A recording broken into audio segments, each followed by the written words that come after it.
Hai adik-adik, kembali lagi kita berjumpa pada channel ini. Dan pada saat ini, saya akan membahas tentang anatomi dan fisiologi. Saya tidak tahu berapa dari adik-adik yang pernah mendengar kata anatomi dan fisiologi. Yang sudah dengar, bagus. Yang belum dengar, ya puji Tuhan sudah dengar sekarang. Oke, tidak perlu berlama-lama lagi. Beberapa orang mengatakan bahwa anatomi dan fisiologi adalah pelajaran yang paling sulit. Tapi kalau menurut saya sih tidak.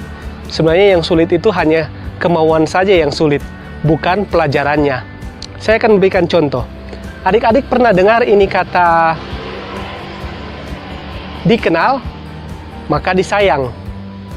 Pasti pernah dengar. Oke, bagaimana kalau kita ganti dengan kata kalau disayang, pasti akan dikenal. Dikenal dalam hal ini pasti kita akan berusaha mencari tahu apa-apa bagian dari orang atau benda yang kita sukai tersebut. Oke, saat ini saya akan memberikan contoh, yaitu EXO. Bagi mereka yang suka atau fans pada EXO, dengan pastinya kita akan cari tahu siapa personil daripada EXO, makanan mereka, rutinitas mereka. Karena kenapa? Karena kita sudah terlanjur sayang dengan EXO. Makanya kita akan mencari tahu apa-apa yang bersangkutan tentang EXO.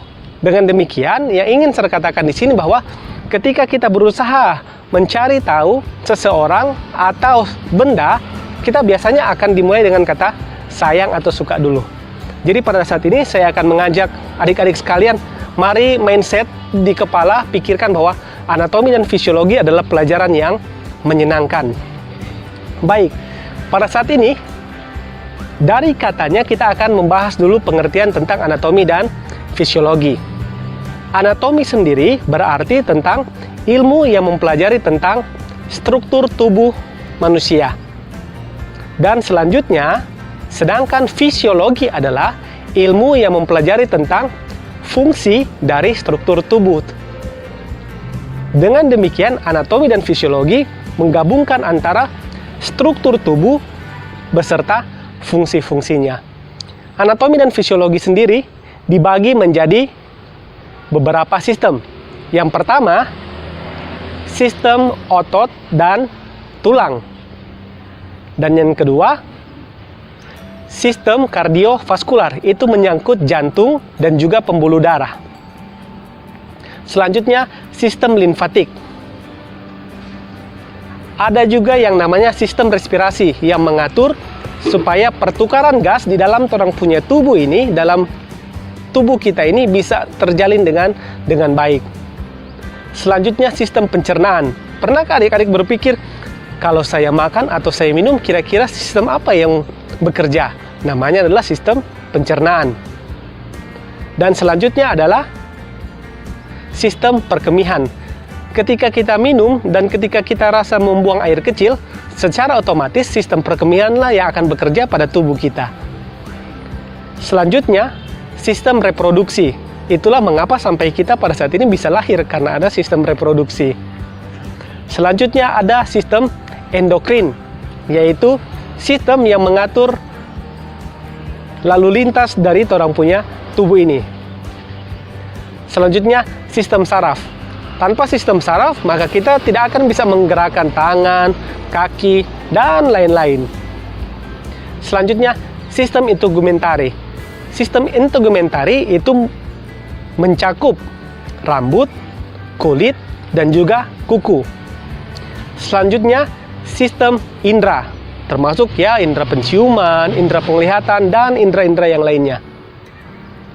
Selanjutnya, sistem imunitas. Sistem imunitas adalah sistem yang menjaga supaya daya tahan tubuh kita tetap terjaga. Ketika ada bakteri atau virus seperti corona pada saat ini, sistem tersebutlah yang bekerja keras untuk melindungi kita supaya kita tetap sehat.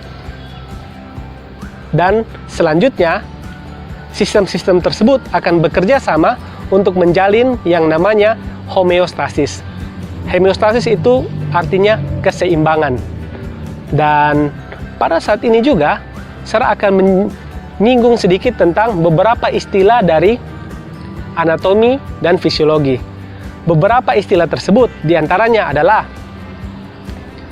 posisi anatomi. Yang dimaksud dengan posisi anatomi adalah posisi berdiri, kayak begini ya. Posisi berdiri, ini adalah posisi anatomi. Selanjutnya, posisi supine atau tulisannya supine, yang artinya kalau kita tidurnya terlentang. Artinya tubuh kita menghadap ke atas. Selanjutnya, posisi prone atau prone, yang artinya posisi kita menghadap ke bawah ketika tidur. Selanjutnya, posisi litotomi. Yang dimaksud dengan posisi litotomi adalah posisi di mana kita terlentang, tapi lutut kita diangkat dan ditekuk. Dan posisi ini biasanya dipakai pada posisi kebidanan ketika seorang ibu akan melahirkan bayinya. Selanjutnya, istilah anterior. Anterior itu mengindikasikan bahwa di depan, sedangkan posterior mengindikasikan ke belakang. Selanjutnya, superior. Superior itu artinya ke atas, ke arah kepala, sedangkan inferior artinya ke arah kaki. Dan istilah selanjutnya adalah medial. Medial artinya di tengah. Dan proksimal artinya mendekat ke arah tubuh, sedangkan distal artinya menjauh dari badan. Dan yang terakhir dari istilah anatomi pada saat ini atau istilah medis yaitu lateral. Lateral adalah menjauh dari bagian tengah tubuh. Demikian pelajaran untuk anatomi dan fisiologi kita saat ini. Nanti kita akan lanjut lagi di link-link selanjutnya yang akan saya bagikan di kolom di bawah ini. Terima kasih.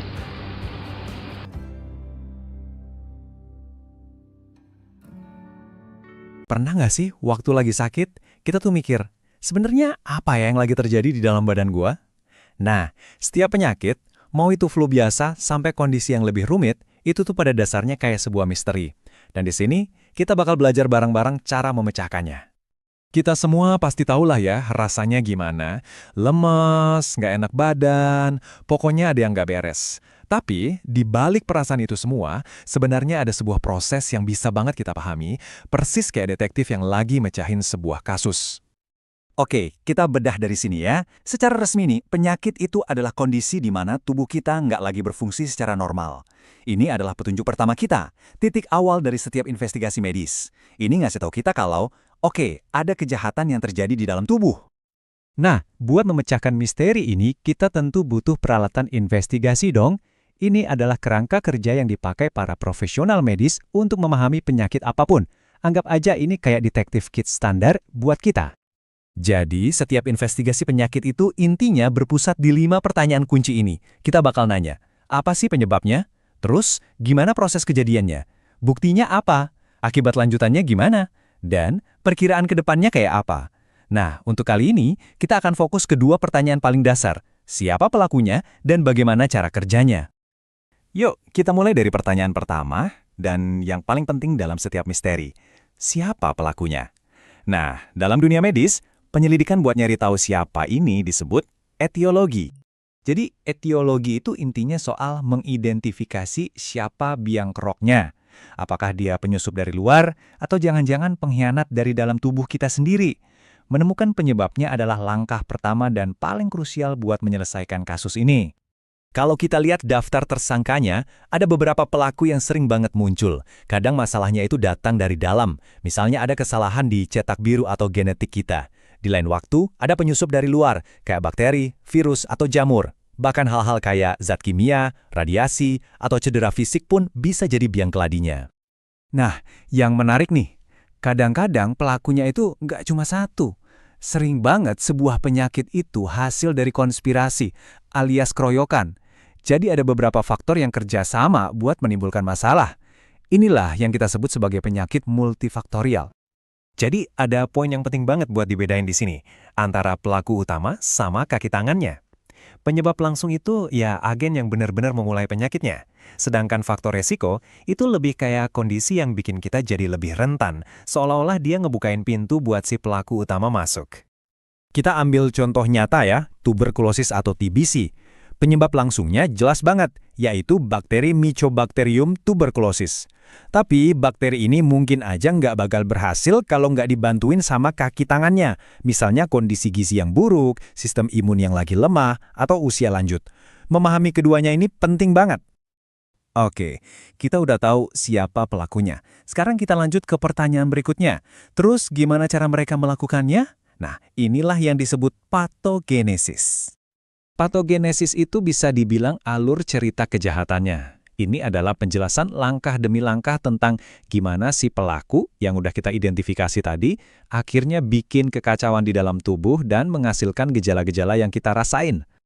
Dan para penjahat ini biasanya punya metode kerja yang umum. Mereka bisa aja memicu peradangan besar-besaran, atau bikin sel-sel kita jadi rusak, atau bahkan memulai proses kanker. Kadang, mereka juga bisa ngelabuin sistem imun kita, sampai-sampai malah menyerang diri sendiri. Kita balik lagi ke kasus TBC tadi. Prosesnya itu dimulai waktu si bakteri masuk ke tubuh. Tapi gejalanya nggak langsung muncul. Pertama, dia harus berkembang biak dan menyebar dulu. Terus, yang menarik, kerusakan yang sebenarnya itu seringkali malah disebabkan oleh respons tubuh kita sendiri, yaitu peradangan hebat yang tujuannya mau melawan si bakteri, tapi efek sampingnya justru merusak jaringan paru-paru. Nah, itulah patogenesis TBC secara singkat. Oke, kita udah berhasil mengidentifikasi pelaku dan juga udah paham metodenya. Sekarang mari kita simpulkan dan cari tahu kenapa semua kerja detektif ini penting banget dalam kehidupan nyata kita. Mungkin ada yang mikir, duh ini teknis banget ya. Tapi tunggu dulu, pemahaman ini punya dampak langsung ke kesehatan kita semua loh. Jadi kenapa ini penting? Gini deh, dengan tahu siapa pelakunya, kita jadi ngerti kan kenapa antibiotik itu cuma ampuh buat infeksi bakteri dan sama sekali nggak mempan buat flu yang disebabkan virus. Terus dengan paham bagaimana caranya, kita bisa mengembangkan pengobatan yang tepat sasaran buat menghentikan proses kerusakannya. Ini adalah dasar dari hampir semua kemajuan di dunia kedokteran modern. Jadi, lain kali kalau Anda atau orang terdekat lagi sakit, coba deh ingat kerangka kerja detektif ini. Sekarang, Anda punya alat buat mulai bertanya, kira-kira apa ya penyebabnya, dan gimana ya prosesnya terjadi di dalam tubuh? Pengetahuan ini memberdayakan kita. Kira-kira misteri apa nih yang bakal Anda selidiki selanjutnya?